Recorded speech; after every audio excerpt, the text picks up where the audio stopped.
नेते आल्यावर तुम्ही गोंधळ घालणार असले तर तुमच्याकडे कोणी येणार नाही. विरोधी पक्षाचा असो किंवा तो भाजपचा असो, कोणी जरी आलं तरी आपल्या जोवर आपल्या सहन होत आहे तोवर सन्मान करा. ज्यावेळेस आपल्याला वाटणार आहे आरक्षण भेटत नाही त्या टायमाला बघू आपण काय करायचं. पण कोणत्याही विरोधी पक्षाचा, राष्ट्रवादी, काँग्रेस, भाजप, शिवसेनेचा कोणाचा आला काही पोरानं त्याला इथून पुढे माघारी बोलू नका. त्याला सन्मानाला सन्मानानं वाटा लावा. बघा आता तुमच्यावर जबाबदारी आहे. ते गोंधळ घालणारे बी कोण आहे तेही बघावं लागेल आपल्याला. व्हिडिओ असूनच त्याचा सरकारने पाठवलेले आहेत का? मी मागच सांगितलं ते सरकार दंगल घडणार आहे.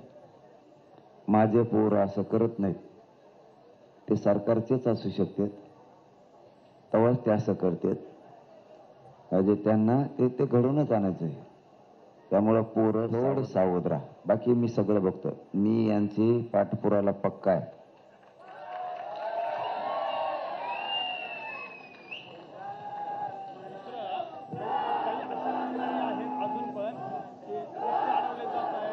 वाहनांना महागारी जायला लावतोय. काही ठिकाणी रस्ते अडवले जात आहेत, वाहनं महागारी फिरवायला लावली जात आहेत. अशा पण काही घटना समोर येतात. कोण करतोय? कोणाचे वाहनं महागारी लावतात? हा,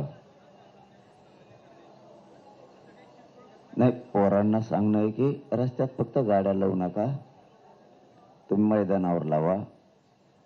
आणि मग तुम्हाला तुमची गाडी सुरक्षित असली तुम्हाला मुंबईत येता येईल. मग बार ते सांगायला लावू नका. आता बोलायला जास्तीचा त्रास होतो.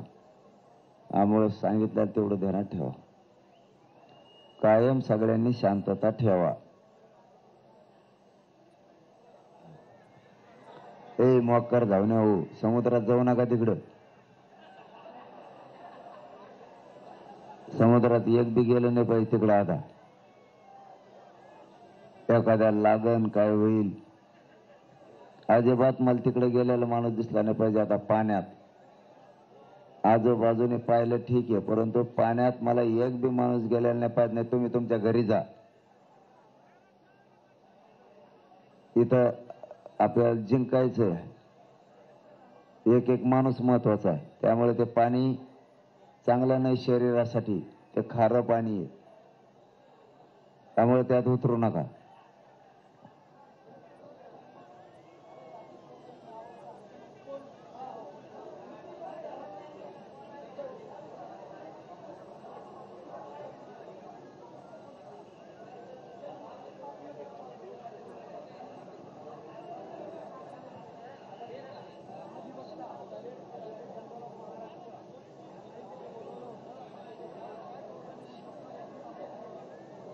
महाधिवक्ता कुठले?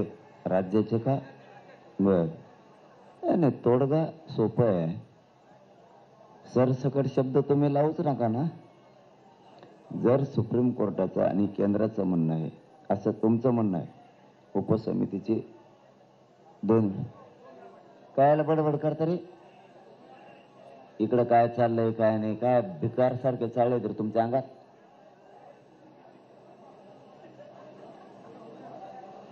जर तुमचं म्हणणं आहे उपसमितीची 2 वेळेस आज बैठक झाली, मला तर माहित नाही,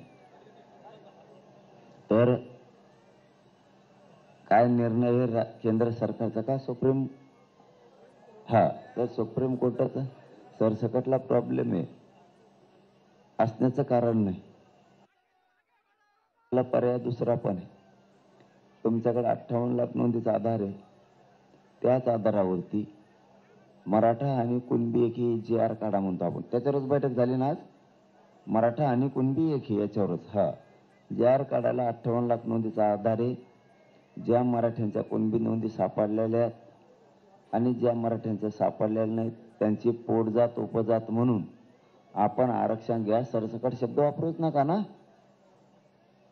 त्या 58 लाख नोंदीच्या आधारावरती GR काढा.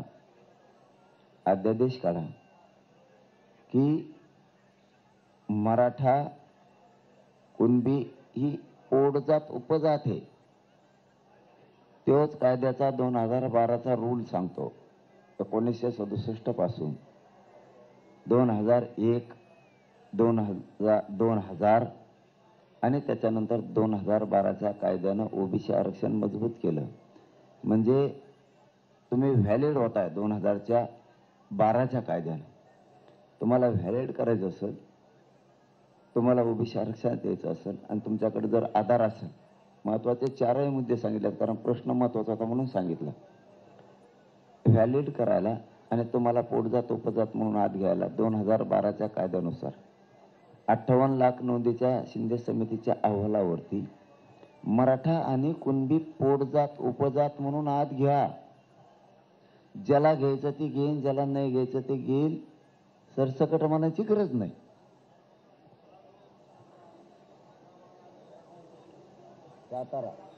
सातारा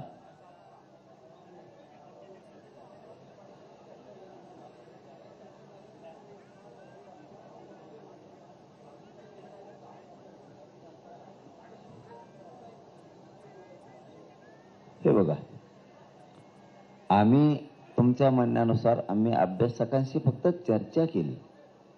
आम्ही कसलेही डॉक्युमेंट सरकारला देणार नाहीयेत. त्याचं कारण असं, सरकारनं 13 महिन्यापूर्वी डॉक्युमेंट घेतलेत. आता देऊन उपयोग नाही. आता डॉक्युमेंट देऊन काय करायचं? सरकारनं 13 महिन्यापूर्वी हैदराबाद संस्थानकडून तिथल्या मुख्य सचिव आंध्राच्या आणि आपल्या मुख्य सचिवांनी दोघांनी मिळून त्या कॉप्या अटेस्टेड केल्या. नुसत्या कॉप्या उचलून जर आणल्या असत्या, इथल्या मागासवर्ग आयोगाला, राज्याच्या केंद्राच्या मागासवर्ग आयोगाला, कॅबिनेटला आणि इथल्या समितीला आणि 2012च्या कायद्याला, म्हणजे या 5 विषयाला, ही पंचसूत्रीय याला त्या मान्य झाल्या नसत्या. म्हणून इथली समिती आणि इथल्या मुख्य सचिवांना ते तिकडच्या मुख्य सचिवाकडून अटेस्टेड करून आणणं आवश्यक होतं. ते आणलेलं आहे. आता आमची चर्चा फक्त एवढ्यासाठी झाली, डॉक्युमेंट द्यायचे म्हणून नाही, पुन्हा हे द्यायचे मग ते पहिले, त्याच्यासाठी फक्त चर्चा झाली काय केलं पाहिजे. सातारा संस्थानचं गॅजेटियर आणि हैदराबादचं गॅजेटियर याच्यासाठी मी 1 मिनिटाचा वेळ द्यायला तयार नाही असं त्यांना सांगितलेलं आहे. म्हणून त्यांनी त्याच्यावर धावाधाव चालली त्यांची. कारण सातारा संस्थानचं गॅजेटियर असं आहे, एकदम सोपा विषय, पश्चिम महाराष्ट्रात पुरा बसतो आणि हैदराबाद गॅजेटियर आहे, त्यात मराठवाडा. हैदराबादचं गॅजेटियर सांगतं मराठवाड्यातला मराठा हा कुणबी आहे, म्हणून त्यांना काही देण्याची गरज नाहीये. त्यांनी शिंदे समितीनं सरकारला अहवाल देणं गरजेचं आहे. सरकारनं स्वीकारून किंवा स्वीकारायच्या आधी त्यांनी राज्य मागासवर्ग आयोगाकडून तो घेणं गरजेचं आहे. 2 ते 3 प्रक्रिया आहेत ह्या. पहिली प्रक्रिया, शिंदे समितीनं 13 महिने त्याच्यावर अभ्यास केला. इथं मी त्यांना मीडियात विचारून घेतलं, ते हो बोलले. आता त्यांना बदलता येणार नाही. ते अहवाल आता सरकारला देणं गरजेचं आहे. सरकारने, कॅबिनेटनं तो स्वीकारून तो मागासवर्ग आयोगाकडे द्यायचा का आधी त्यांनी स्वीकारायचा का आधी मागासवर्ग आयोगाकडे द्यायचा, हे त्यांचं ते ठरवते. मग ते मागासवर्ग आयोगाकडे सुद्धा जाणं खूप गरजेचं आहे. 2012चाच कायद्याचा रूल आहे, त्या रूल प्रमाणे ते करायला लागतं. नसता तुम्हाला आधी घ्या नंतर घ्या, तुम्ही तो घ्या आणि ते टिकवायची पण जबाबदारी तुमचीच आणि अंमलबजावणी करायची जबाबदारी तुमची. पण माझं मत हे, टिकवाय फेकवायचा हा विषय काढायची गरज नाही. 150 वर्षापूर्वीच्या नोंदी आहेत, त्या कोणाच्या बापाला काही होत नाही तिथं. त्यामुळे उगा फाटे फोडण्यात मजा नाही.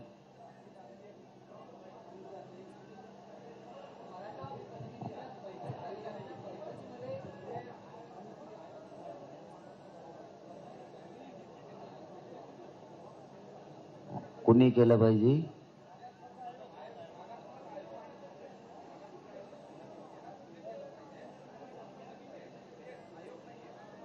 कुणाचं म्हणणं आहे? कोण अभ्यासक? सगळे नाही मला नाव सांगा त्याचं. ते अभ्यासक बेकार जाऊन असू शकतं.